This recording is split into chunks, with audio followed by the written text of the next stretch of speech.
Okay, welcome back to the fifth session of Unit 6. And here we are going to look at the diffusion and adoption process. So, how products get diffused in the market and how it is being adopted by the various consumers in the marketplace. So, we should be able to explain what diffusion is and then the diffusion process, explain adoption and the adoption process, describe product characteristics that influence diffusion. So, what is diffusion? So when the product is introduced in the market, there are some consumers who first patronize it before it gains acceptance or popularity. So in other words, as a result of that, diffusion refers to how consumers in the market adopt an innovation. How consumers in the market adopt an innovation. So diffusion is when a new product has been introduced and then it is being accepted by the various consumers, and it reflects the percentage of the population that has adopted an innovation over a specific period of time. Okay, so basically we have four elements that highlight the definition that we have talked about: the issue about innovation, the channel of communication, and the social system. And the last one has to do with the time. So how the innovation, what is the new thing that has come up, which media was it used to communicate, and then the social acceptance, the social system, the social acceptance, how they are able to embrace it, and the sustainability. So within which time frame did they actually accepted the product. So now let's move on to innovation. Let's take them one by one and talk about it. Innovation, and this is there is no universally acceptable definition for product innovation. We can't say this product there should be this before you can say an innovation. Innovation is subjective. So it depends on how the individuals perceive the innovation to be. Somebody may perceive innovation based on the quality. Somebody may perceive based on the package. So when they change the package, they will say they have innovated the product. So the definition of innovation is done according to firms, product, market, and the consumer orientation. So if you look at the firm oriented one, that is when the firm has actually changed their way of their process of what producing the. So the process of the firm can also, so the firm oriented one. So innovation based on the firm perspective. Then product oriented approach. So according to Robinson, there are three types of product innovation. We have a continuous innovation, we have a dynamically continuous innovation, and we have the discontinuous innovation. Now the next one has to do with a market oriented. To approach judge the newest of a product in terms of how market exposed consumers, how much exposed consumers have to the new product. So market oriented is the product is not actually exposed or it's not new to the market. So when it has been introduced in a particular market, now that's why we are saying that when we talk about product, a new product is not just a product that has been entirely created. It can be that an existing product has been introduced in what in a new market becomes an innovation for that particular market. All right. Now, product characteristics that influence diffusion. So there are certain product characteristics that when they are present, we are saying that it influences diffusion. And one of them is relative advantage. So when the product gives a relative advantage than that of the others, then we can say that the rate at which it can diffuse is very high.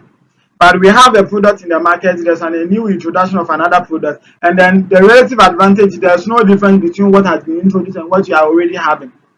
Then it means that it is going to take time before that product can actually be diffused, or it can actually be accepted by majority of the customers. Then compatibility. Compatibility means that the new product has the ability to be infused with the old ones that the customers are having. So when there's a new product in the market, and when there's a new product that has been introduced in the market, and then it is not compatible with the new one, the old one that we have, it actually becomes very difficult for the customers to embrace it, because if it has to do that, they need to change their, they need to abandon the old one they have and get an entire system. It becomes very difficult. And the issue about complexity, if it's very difficult for them to use it. So when the introduction of this card issue come in that they use to withdraw money. People go there, they stand there, and they find a lot of difficulty. Sometimes even they feel disgraced that they be there and then they don't even know how to maneuver their way around that the boot stand. Then triability or divisibility, how visible or how a product is, how they can actually try the product before using it. There are certain products that you can't try unless you buy it or unless you use it. So, but there are certain products that you can actually try it before you can actually use it entirely. The next one is the channel of communication. How you communicate innovation. So you are saying that how innovation spread through a market depends to a great extent on communication between the marketer and the consumer, as well as communication among consumers. So issue of word of mouth communication and all that. And the third one has to do with the social system. A third element in the diffusion process is the social system. A social system is a physical, social, or cultural environment to which people belong and within which they function. So this is also a social system. So the kind of culture that they actually belong to, that makes them to accept the social acceptance. So that one is based on the physical and the social cultural environment. And also the time, the diffusion process is influenced by time. So this can be explained in three distinct unrelated words, interrelated ways. So the amount of purchase time, then the identification of adopted categories, and the rate of what adoption. Now on the figure show or here we are going to discuss the consumers share in various categories. So in terms of how people embrace innovation, it has been categorized into different consumers with behavior or attitude. So we have consumers who are innovators, we have those who are early adopters, we have those who are the majority adopters, we have the laggers, and then the rest. So the first one, innovators, and let's look at who our innovators are. So innovators are first people who adopt new products. They are the risk averse people. They are the people who they are the adventurous people. They are people who always want to have a first-hand feel of what certain products, and we call them innovators. They are people who always want to explore. They want to explore, so they are the innovators. So we are saying that they are younger, well-educated with higher incomes. They are less worried about risk than other groups. So these are the innovators. Their characteristics. These are some of the characteristics of innovators. So if you see somebody who always wants to take risk, and normally there are people who are well educated, they have depth, they have knowledge, they have acquired knowledge, and therefore when they are doing certain things, they do everything with their hand on their chest. You get the point? So they are younger. So they are younger. This is how we say it.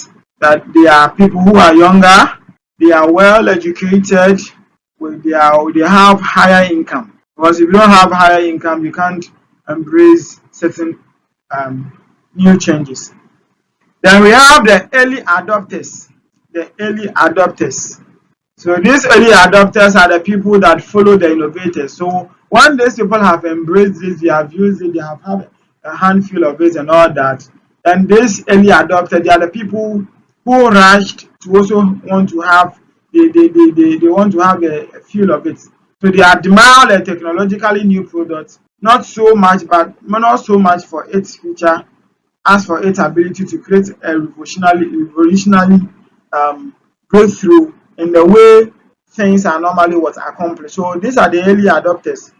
They also admire technology. They admire the technologically new products. Then we have the early majority adopters. A way to see whether a new product will prove to be successful. So they are the people that they want the early adopters to actually use it and see whether they are going to be successful.